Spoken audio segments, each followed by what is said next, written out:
Hi guys, my name is Vanessa Smedley and I'm a painter.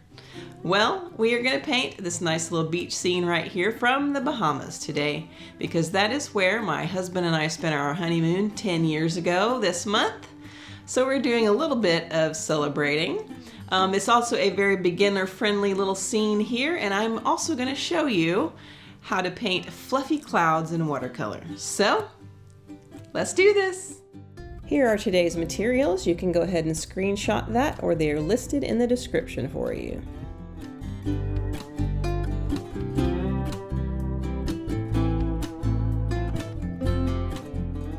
going to start out by using masking fluid to cover up the building and to do the water line and the beach line here, because when I come in with the sky, I don't want to have to be super careful and watch out for that white sand because it is practically white. Alright, so we are going to show you today how I do clouds, like the puffy, fluffy kind of clouds that you see on Happy Shiny Things. So I'm going to start by using my Hake brush to wet the entire sky. And I'm actually going to go ahead and take it down into the foliage area, since blue is part of green. It shouldn't matter much when it comes to the color. Not going to adulterate it much. You know I hate adulterated color. And then I'm going to come back in and kind of like, not squeegee off, but like just, you know, make sure there's no puddles of water. I've got some kind of something sitting there on that paper. Okay. Make sure there's no puddles of water. We don't want it to be just soaking wet. And then I'm going to take Cobalt Blue and I'm going to bring that sky in. Probably going to have to darken that in a minute. But it does need to kind of fade towards the horizon line. That's just the way that the atmospheric thing goes. But I do want to make that quite a bit darker at the top, I think, because that's the kind of sky we've got here. So I'm just going to add more cobalt. Because you really want to try to get it all in one go. You don't want to have to try and come back and redo this after you've done the clouds. You can do it, but it can be a little risky. So I'm trying to get it all in one go. As the Brits would say, all in one go. Okay. Maybe one hair darker. That is an Oklahoma term. Or maybe just a southern term, I don't know. Okay. Alright, so we've got it there. I'm going to let that soak in for just a minute while I clean out my brush. And I might just continue to let it soak in for a second because I don't want to do this while it's too wet because it'll just fill right back in. So probably what I'm going to do is fast forward this real quick so you don't have to sit and watch paint dry. Wouldn't that be lovely? Okay, now let's try this. So you want to go in with a damp brush. This one is a 3/4 inch flat. And you want it damp but not wet, and just start to take out some of that paint. I'm just going kind of in circular little motions there. And I dab off excess water as if I add water, I dab it off just a little bit before I go back in there. And what this is going to do is it's going to make the edges blend in a lot better with the sky, because sometimes if you go in with a shop towel or a paper towel too quickly, that it looks real artificial. But this is just going to blend it in with the sky a little bit better, because we're going to come back in a minute with the paper towel or the shop towel and take out more of the paint, and that will help to add some definition to it. Okay, so towards the horizon you want them to be smaller, that's just the way atmosphere works. So don't do as big of areas closer to the horizon.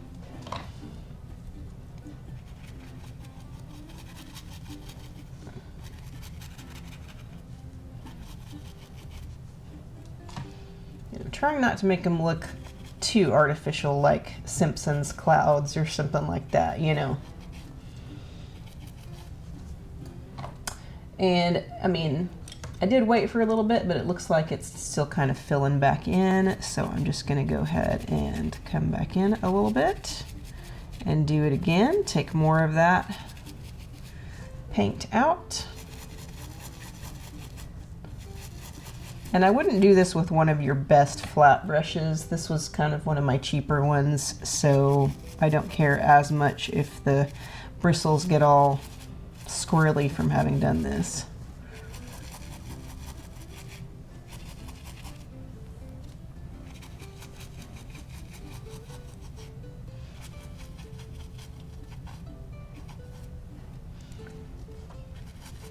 Okay, I think it's okay at this point to come in with a shop towel or paper towel or whatever. You scrunch it up a little bit. I recommend shop towels because they don't have a weird pattern in them like paisley or whatever. You don't want paisley clouds, that would be weird. And then you come in and just take out more of the paint.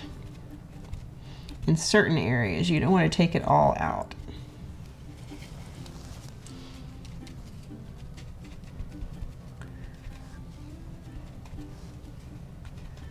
Because you want some of it to be a little more subtle than others, to have it take on more of a natural type of look.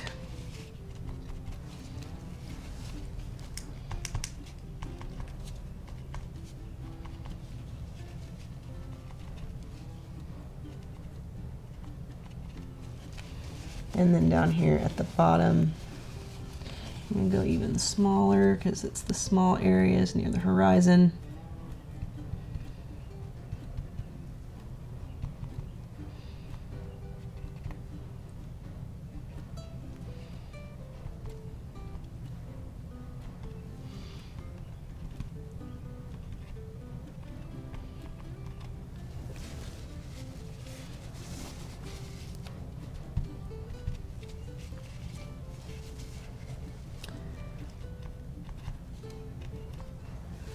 And then if you want to get brave, you can put in a little bit of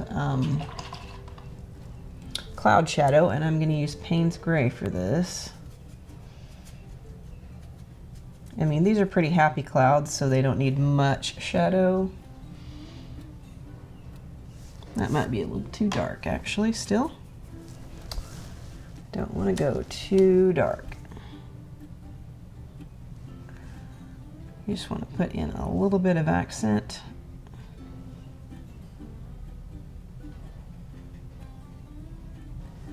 Cloud shadows, because you'll always see, you know, clouds are just like anything else. They have shadows, so.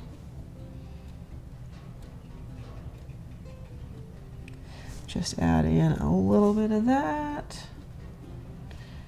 I'm going to take some of that and spread it over here. And then I'm going to come back in with the paper towel and kind of dab that in so that you have more of a natural type look with it.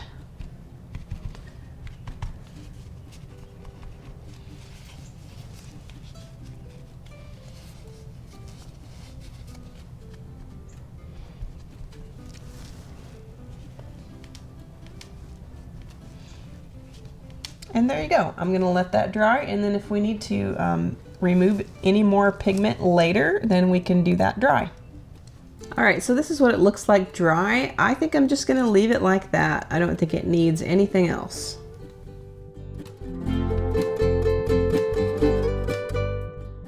All right, so for all those trees in the background, I'm going to mix up some Sap Green and Burnt Umber. And the Burnt Umber is just going to give it a little bit more of a natural tone.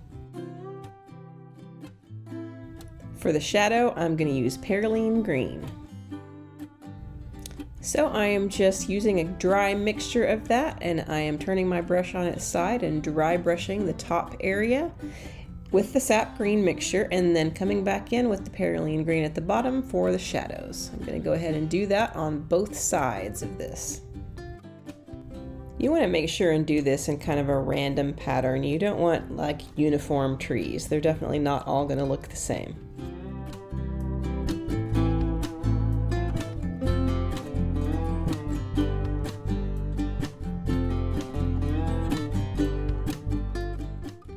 It's time to remove that little bit of masking fluid that I've placed there, and I am using a rubber cement eraser, and it takes it off really easily.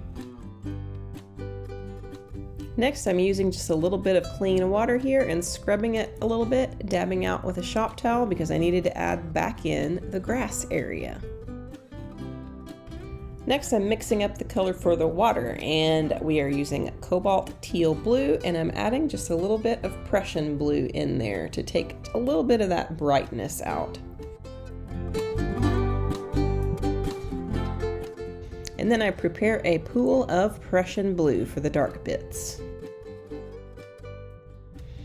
Next, we wet the entire area where the water is going to go, and then I begin to drop in that Cobalt Teal Blue mixture and just let it run. We're going to add a little thicker mixture at the top so that it's a little bit darker, and then we're going to come back in with our Prussian Blue and add the darker bits.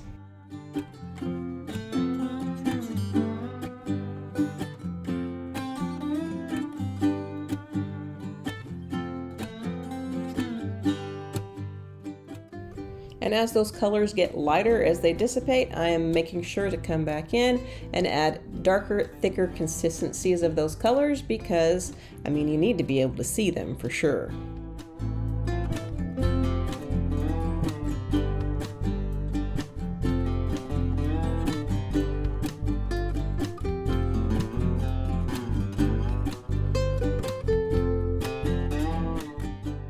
For the base sand mixture, we are just going to use burnt umber and water it down to where there's hardly any pigment in it because this sand is practically almost all white. So we're just going to add all of that in there and let it dry for now. I'm also going to overlap that a little bit over the top of the watercolor because, I mean, obviously as it gets more shallow, you see the sand. So it's going to be a little bit transparent there.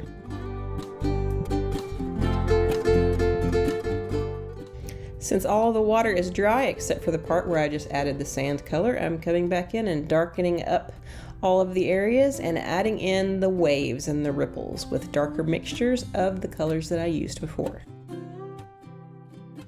For the building, we are using some watery Payne's gray to fill in all the areas underneath the roof, and we'll come back in with more details after that dries. I think this sand area needs some texture, so I've added a little bit of Payne's gray into a very, very light burnt umber mixture, and I am dry brushing that in just to add some texture to the sand. You know, footprints in the sand and all that. And darkening up the waterline for the wet sand part. Next, we have some darker Payne's gray to add in the windows and shadows on the buildings. And all of these little pavilions and stuff that are here, I really don't know what is all there because I can't remember. It's been a long time, you know.